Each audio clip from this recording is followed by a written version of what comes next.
আমি আমার বন্ধুদের প্ররোচনায় পড়ে জিনার মতো কাজে নিজেকে জড়িয়ে ফেলেছি, নাউজুবিল্লাহ। এখন এই পাপের জন্য খুব অনুশোচনা হচ্ছে। দেখুন, শয়তানের সবচেয়ে বড় অস্ত্রের নাম হলো নৈরাশ্য। শয়তান মানুষকে আশাহত করে দিলে এটা হয় তার সবচেয়ে বড় সাকসেসের বিষয়। আর ইমানদারের কাজ হলো কোনোভাবে শয়তানকে সাকসেস হতে না দেওয়া। আল্লাহ বলেছেন, লা তাকনাতু মির রাহমাতিল্লাহ, আল্লাহর রহমতের আশা কখনো তোমরা ছেড়ে দিবে না, কখনো নিরাশ হবে না। ইন্নাল্লাহা ইয়াগফিরুয যুনুবা জামিআ, আল্লাহ সকল গুনাহ মাফ করে দিবেন। এমন কোন পাপ নেই যে পাপ আল্লাহ মাফ করবেন না। ক্ষমার অযোগ্য বলতে পৃথিবীতে কোনো পাপ নেই। শিরকে আল্লাহ মাফ করবেন না যে কোরআনে বলা হয়েছে, এটারও ভুল মিনিং আমরা অনেকে জানি। এটার সঠিক মিনিং হলো, পৃথিবীতে যদি কেউ শিরক করার পরেও তওবা করে, ফিরে আসে, অনুশোচনা করে, আল্লাহ মাফ করে দেন। যদি শিরক নিয়ে মারা যায় সেটা মাফ হবে না। অতএব জেনায় লিপ্ত হয়ে গেছেন কোন তরুণ, নিজের পাপ বুঝতে পেরে আল্লাহর কাছে ক্ষমা প্রার্থনা করেছেন, আর কখনো সে পথে ভুলেও পা মারাবেন না এ মর্মে সংকল্প করেছেন, এই কাজগুলো যদি কেউ করেন আল্লাহ তাআলা নিঃসন্দেহে তার গুনাহ মাফ করবেন। এবং আল্লাহর প্রতি সেই আত্মবিশ্বাসে আস্থা থাকতে হবে। বিধায় হতাশা নয়, বরং আল্লাহর প্রতি আত্মবিশ্বাসী আমাদের থাকতে হবে। তওবা করার পর কোনো না কোনো ভাবে গুনাহ হয়ে যায়, দ্বীনি ঈমান কিভাবে বাড়াতে পারি? মানুষের দুর্বল ঈমান, এটাকে শক্তিশালী করবার জন্য আমাদের হতাশ হওয়া চলবে না। কুল্লু বনি আদম খাত্তা, নবীজি বলেছেন প্রত্যেক আদম সন্তান, মানুষের প্রত্যেকটা সদস্য অপরাধী। অর্থাৎ এমন কোন মানুষ পৃথিবীতে নাই, নবী আলাইহিস সালাম, আম্বিয়া আলাইহিস সালাম ছাড়া, যে মানুষ ভুলের ঊর্ধ্বে বা পাপের ঊর্ধ্বে। মানুষ হিসাবে ভুল হবেই। ও খায়রুল খাত্তাইন আত-তাওয়াবুন, সবার মধ্যে যদি কম হোক বেশি হোক, কারোর বেশি কারোর কম গুনাহ হয়, পাপ হয়, এর মধ্যে সবচেয়ে উত্তম মানুষ হলেন সেই মানুষটা যে মানুষটা খারাপ কাজ করার পর, ভুল কাজ হওয়ার পর তিনি তওবা করেন, তিনি আত্মশুদ্ধি করেন, তিনি ফিরে আসেন। কেউ ভুল হওয়ার পর সরি বলেছে, আল্লাহর কাছে মাপ চেয়েছে, নিজে সংশোধন করেছে, এ হলো ভালো মানুষ। অতএব আমার গুনাহ হয়ে গেছে সেজন্য আমি মন খারাপ করে ভেঙে পড়বো, হতাশ হয়ে যাব, এটা ইমানদারের পরিচয় নয়। আল্লাহ বলেছেন, ওয়ালা ইয়াইআস মির রাউহিল্লাহি ইল্লাল কওমুল কাফিরুন, আল্লাহর রহমত থেকে অবিশ্বাসী ছাড়া কেউ নিরাশ হতে পারে না। পৃথিবীর উন্নত দেশ, পৃথিবীর সবচেয়ে সুখী দেশের তালিকায় টপ 1, 2, 3, 4 বা টপ 10 এর যে দেশগুলো আছে, এইগুলোতে আত্মহত্যার প্রবণতা ভয়ঙ্কর। আমাদের দেশে এখন মানুষের বৈষয়িক এবং জাগতিক যতটা উন্নতি আছে, 2, 3, 4 দশক, 2, 4, 5 যুগ আগে আমরা চলে গেলে দেখব দেশে অবকাঠামো এত উন্নত ছিল না, এত জিনিসপত্র, এত সম্পদ মানুষের ছিল না, এত খাবার দেশে ছিল না, কিন্তু মানুষের সুখ এখনের চাইতে বেশি ছিল। এখন মানুষ দুঃখী। এখন আমাদের তরুণদের মধ্যে আত্মহত্যার যে প্রবণতা, শিক্ষিত কলেজ বিশ্ববিদ্যালয় পড়ুয়া ছেলেদের মধ্যে, মেয়েদের মধ্যে যে পরিমাণ আত্মহত্যার প্রবণতা, এটা যত পেছনে যাবেন আমাদের দেশে এটা এতটা ছিল না। এটা কেন হয়েছে? বৈষয়িক উন্নতির অভাব হয় নাই, বরং অগ্রগতি হয়েছে। অভাবটা হয়েছে ঈমানের। এজন্য আল্লাহ বলেছেন, আল্লাহর রহমতের আশা ছেড়ে দিয়ে এই যে আত্মহত্যার দিকে মানুষ যায়, কেন যায়? কারণ আশা ছেড়ে দিছে, সে মনে করে তার বেঁচে থাকার কোনো মানে নাই। আল্লাহ বলেছেন এটা কাফিরদের মধ্যে হতে পারে, কোনো ইমানদার আশাহত হতে পারে না। সে দেয়ালে পিঠ থেকে গেলেও বিশ্বাস করবে যে আল্লাহ হেফাজত করবেন। এজন্য আল্লাহর প্রতি বিশ্বাস রাখতে হবে। গুনাহ হয়েছে, আমি আশাহত হব না, আমি আল্লাহর রহমতের প্রতি আশাবাদী থাকবো। আল্লাহ তাআলা আমাকে ক্ষমা করবেন এবং আল্লাহর রহমতের দিকে নিয়ে যাওয়ার তৌফিক দান করবেন। আইভিএফ চিকিৎসা করা ইসলাম সম্মত কিনা? আইভিএফ বা টেস্ট টিউব বেবির যে প্রক্রিয়া বা পদ্ধতি, এটা ইসলাম সম্মত এবং শরিয়া অনুমোদিত হবে তখনই যদি সেখানে কোনো প্রকার হারামের সংশ্লেষ না থাকে। কোনো দম্পতি তারা স্বাভাবিক প্রক্রিয়া যখন সন্তান হয় না, তারা যদি টেস্ট টিউব প্রক্রিয়ায় বেবির বাবা মা হতে চান, শরিয়ার দৃষ্টিকোণ থেকে মৌলিকভাবে সেটা নিষিদ্ধ না।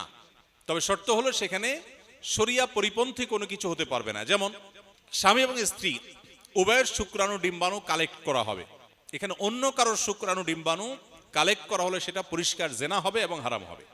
এবং এই ডিম্বাণু শুক্রাণু কালেকশন করতে গিয়ে হস্তমৈথুন বা এ জাতীয় কোনো গুনাহের উপর ভরসা করা যাবে না বা গুনার উপর নির্ভর করা যাবে না, বরং স্বামী স্ত্রীর স্বাভাবিক প্রক্রিয়াতে যদি ডিম্বাণু শুক্রাণু কালেক্ট করা হয় সেটা জায়েজ। তৃতীয়ত, এই শুক্রাণু ডিম্বাণু কালেক্ট করতে গিয়ে যদি সতরের অংশটা নার্স বা কর্তব্যরত চিকিৎসা সংশ্লিষ্ট অন্যদা তাদের সামনে উন্মুক্ত করতে হয়, সেটা হারাম। সন্তানের বাবা মা হতে গিয়ে আপনি এটা হারামে লিপ্ত হওয়ার সুযোগ নেই। লিগ্যাল ওয়েতে শরিয়ার মধ্যে থেকে আল্লাহ আপনাকে তৌফিক দিলে আলহামদুলিল্লাহ, না হলে আপনার আল্লাহর ফয়সালাকে মেনে নেবেন।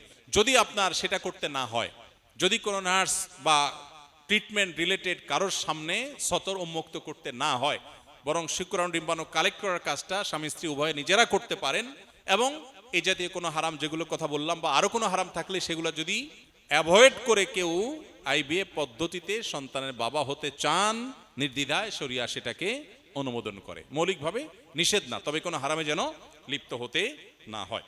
আমি একজন যুবক, সম্প্রতি একটি চাকরি শুরু করেছি, বিয়ের বিষয়ে পরিবারকে ইঙ্গিতভাবে বুঝিয়েছি, কিন্তু তারা মোটেও গুরুত্ব দিচ্ছেন না।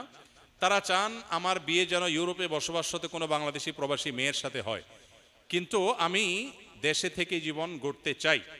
আমরা সিলেটিরা কষ্ট করে পরিবারকে রাজি করালেও আমাদের সিলেটে প্রায় সব মেয়ের অভিভাবক দেশে চাকরি বা ব্যবসা করা ছেলেদের গুরুত্ব দেন না, বিশেষ করে ইউরোপ প্রবাসী হলে ছেলে হলেই হয়েছে। এই অবস্থায় আমরা যারা চরিত্র হেফাজত করার জন্য বিয়ে করতে চাই, আমাদের কি করা উচিত? বিশেষ দ্রষ্টব্য, নিজেকে হেফাজতে রাখতে আমি প্রায় রোজা রাখার চেষ্টা করি। আমার বাবা এখানে আছেন, দয়া করে এই বিষয়ে কিছু পরামর্শ দিলে উপকৃত হব। মাশাআল্লাহ, আসামি হাজির। দেখেন, এই প্রশ্নটা টু মাচ কমন। আমরা যেখানেই যাই প্রশ্নোত্তর সেশনে এই প্রশ্ন আসবেই।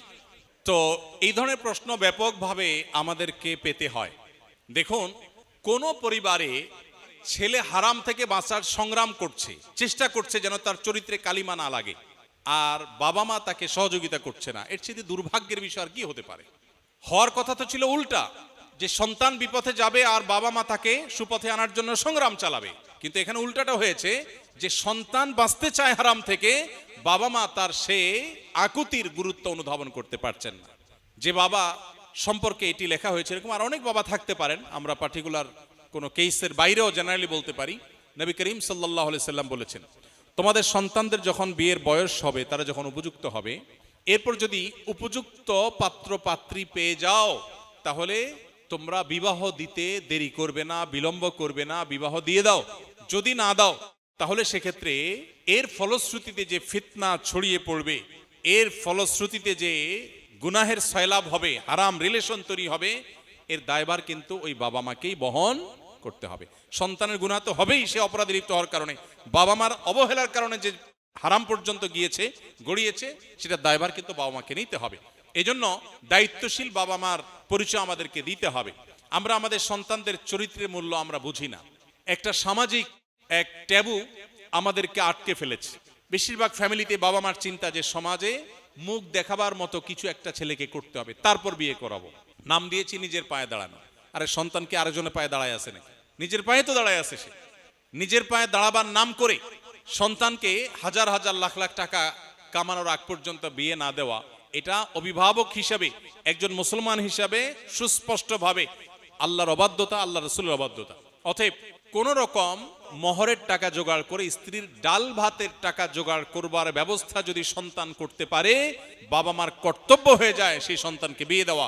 শরিয়ার সুস্পষ্ট ফতোয়া শুনেন, কোন বাবা মা যদি শরীয়ী কোনো গ্রহণযোগ্য ওজর ছাড়া নিছক পার্থিব বিষয়ে টাকা পয়সার মোহে পড়ে, সামাজিক ভাবসাবের মধ্যে পড়ে তিনি যদি সন্তানকে বিবাহ বিলম্ব করতে থাকেন এবং বছরকে বছর পিছাতে থাকেন, তাহলে সেক্ষেত্রে সেই বাবা মার অভিভাবকত্ব শরিয়ার দৃষ্টিকোণ থেকে আর থাকে না।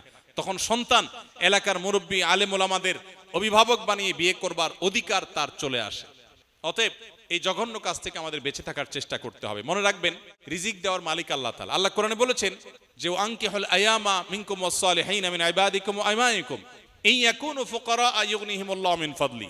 যে সমস্ত বাবা মা টাকা পয়সার চিন্তা করে সন্তানের বিবাহ বিলম্ব করছেন, তাদেরকে বলছি, আল্লাহ বলছেন, তোমরা তোমাদের অধীনস্থ সন্তান সন্ততি, তোমাদের ছেলে মেয়েদেরকে তোমরা বিবাহ দাও। তারা যদি দরিদ্র হয়, আল্লাহ তাআলা সেই দারিদ্র দূর করবেন, আল্লাহ সে অভাব দূর করবেন। সো এই জায়গাটাতে অভিভাবক হিসাবে আমাদের দায়িত্বশীল ভূমিকা রাখা উচিত।